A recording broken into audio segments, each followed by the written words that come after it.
We continue with our developing story. The Police Minister Bheki Cele says the property developer contractors and subcontractors have not been forthcoming with information to assist in the investigation into the George building collapse.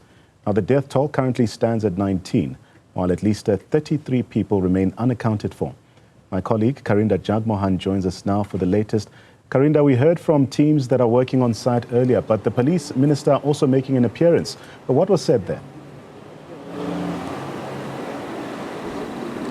Certainly. So this was a critical visit in terms of speaking to the families to ensure that they are aware of how this process needs to unfold. Many families are still frustrated by not having any answers about their loved ones that are still stuck beneath this rubble. As you mentioned, 33 people remain unaccounted for. Now, some families have been in contact with those that have survived, the survivors. And right now, there is a process for those who have passed away. The number is at 19. A double verification process by forensic pathologists to ensure that an identification can be done. This ID process is critical. What the minister explained to some of the families here who are really in tears and really pained right now because they've been waiting now for almost a week. Tomorrow will mark a week, they said, for answers about their loved ones. One young lady who is still searching for an answer about for her boyfriend, she's missing her boyfriend, was in tears as she pleaded to the minister, saying that she wants this process to speed up because she needs to know where her loved one is. At that time, he said, families cannot go together all at once to the mortuary. A forensic pathologist right now is assisting with ID in terms of fingerprints, and then will go back to families to get DNA evidence. And once then they can confirm an ID, they will bring in families to then again do a double identification. So that is what is happening right now. They say it is a slow process, but it's one that has to be undertaken to ensure that essentially all checks are in place, that this number can stand officially in court and are questioned, because a court process will ultimately follow. This is a criminal site after all. With regards to the criminal investigation, the police say that there is no cooperation between the property developers, the contractors, or the 6 subcontractors, despite the fact that some of these companies are speaking via their attorneys through the media. The property developer released a statement to one media house via their attorney, saying that none of their employees were on site, that they hired contractors instead, and then sending condolences out. Lightout Developments, one of the contractors here, also saying they're trying to investigate, saying that they also send condolences. But what the minister says is they failed to come and actually speak face to face with the families that have lost their loved ones, the breadwinners in their life as well. Take a listen to what the minister explained. Well, the developer has been identified, a contract has been identified, and then together with the 6 other subcontractors that were subcontracted by the main company. Those are the people that must help us. Who are those people that have employed and sent them to this site?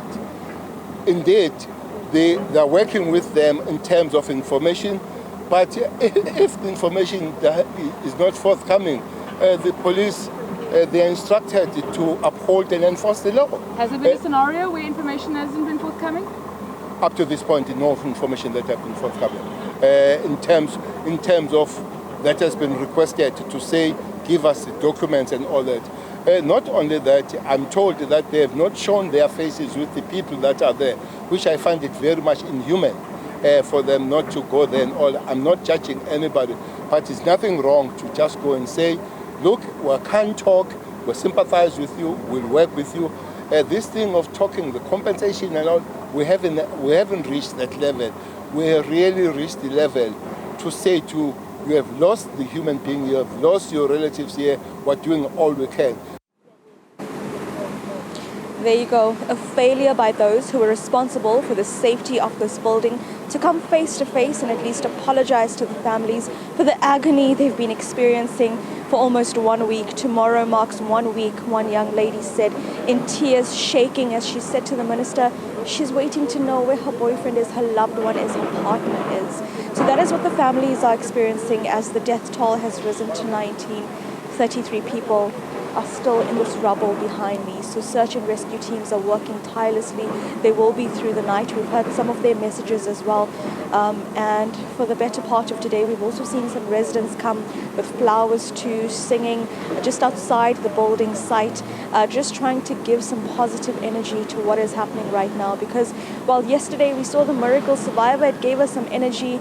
Again, at this point, it's really a grueling process, and there has been some criticism over how this process is being undertaken, and various rescue teams as well as the minister saying that it has to be a delicate process because Gabriel was stuck under this rubble for 118 hours. If they had bulldozed the site, he may not be alive today. So that is why they're taking the slow, strategic, expert process to ensure that they check certain zones, they ensure no one is there, then they move the excavators over that zone to check the next zone and the next zone and so on.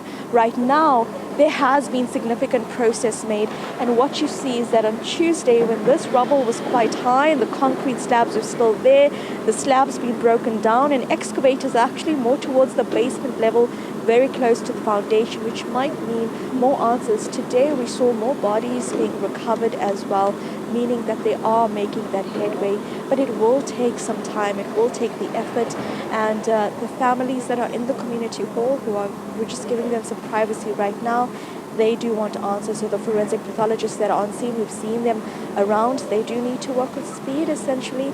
Meanwhile, counsellors on the ground too, and there's been a call just for anyone who can speak some of the languages here. There's just some information on the George Municipality social platforms to please come forward and help. In that regard, there was also a question that the minister raised, or a point the minister raised, is the comments being made about assistance being offered to some of those impacted here, considering that they might have been working here illegally, they might have been working here, might have been undocumented. The minister goes on to say that these aspects are something to be discussed, but not right now. Right now, these are human beings that need help. As citizens, it's our responsibility to help them, he says. So I'll give you another update as well, just speaking to some of the residents nearby. Do stay with us. I'll give you another update in the next hour. Thanks a lot to our reporter, Karinda Jagmohan. She's coming to us live from that site in George, the site of the building collapse.